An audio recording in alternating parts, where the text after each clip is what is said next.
All right, now at 5:30, a year and a half after Madalina Cojocari vanished, the missing Cornelius girl's mother pleading guilty in court today to a felony charge of failure to report a child's disappearance. Meanwhile, her stepfather, Christopher Palmer, is expected in court tomorrow. And the now 13-year-old Madalina went missing in late November of 2022. Her mother, Diana, told police that she last saw Madalina on the 23rd of that month. But the last confirmed sighting of the Cornelius girl, very important here to mention, was on the 21st when she was getting off the school bus that you just saw in that picture. Now, we're also learning new details tonight on Madalina's stepfather, Christopher Palmer. Queen City News obtained a filing asking for continuance. And hidden inside are possible new details in the case that have just been found out just within the last few days, indicating that Diana Cojocari, the mom, had been in touch with family about leaving Palmer, the stepfather, and that Madalina's disappearance may not be related to her family or Palmer at all, but rather a third party. Let's bring in Chief Legal Analyst Khalif Rhodes. Khalif, this filing gives us new details that we never knew before.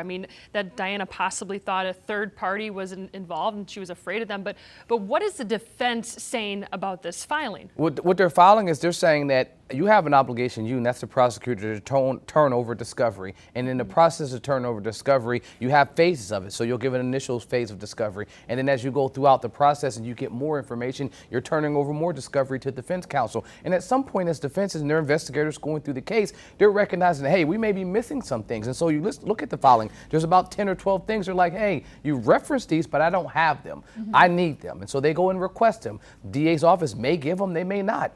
And so then at some point, you file a motion to compel. So defense counsel filed a motion to compel, and the court said, hey, you must turn over these things. And the key word is these relevant things to the case. And so if you look at the filing, defense counsel mentions a number of times that you may make a decision that this is not relevant, but defense believes these items are relevant. And so because you're not the sole individual that can determine what's relevant or not, and our defense strategy rests on a number of these documents, we need them. And because you haven't given them to us, we're asking the court to compel, to force you to give us these documents. And because they need them and they're crucial to their case, the second thing after that is a motion to continue, because at this point, I can't go forward with the case without having everything I need to prepare a good defense.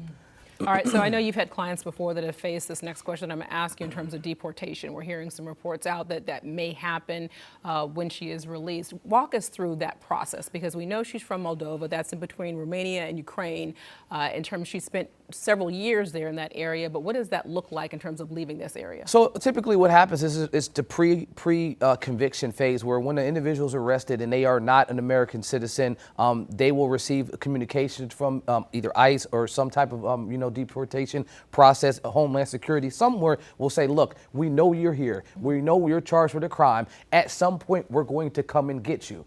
And typically the case will be resolved, ending meaning you'll plea or be convicted at trial, or your case will be dismissed, and then they'll still either at some point come and get you. But that pre-conviction communication happens. Then after your case is over, say you plea, you either go to prison, finish out your time, and then they'll arrest you and grab you and deport you at that moment, or they'll deport you prior to even going to prison. So it can happen a number of ways, but there has to be a hold. The department, ICE needs to have a communication with the sheriff's department to let you know that, or let them know that we want to take this person, hold them, detain them, even if the judge has released them based on this case. We still want them. But if that was never issued, if there was no detainer issued on this person, there will be no detention. ICE won't come to get them. Once the case is resolved, they'll just be released. And we're trying to get that confirmed with ICE if they're involved or not. But back to Christopher Palmer, the delay here.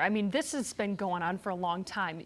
An outsider must think, why has it gotten to this point that they still don't have the evidence that they need to go forward? What I can tell you is when I meet with a client, it depends on the charge. If it's a homicide case, I tell them, look, the lifespan of your case in Mecklenburg County is 4 to 5 years. Cases in North Carolina just take a long time. Mecklenburg County is the largest. It's not abnormal then. It is not abnormal, but what I can tell you is it is abnormal when you haven't been charged or what they ultimately think is the real charge, which is, either some type of, harm to the child. And because that hasn't happened, that portion is long. Typically the wait is that I've been charged and I'm waiting for my case to be heard. I learned a lot about the deportation process. I didn't know all that. Thanks, Khalif, for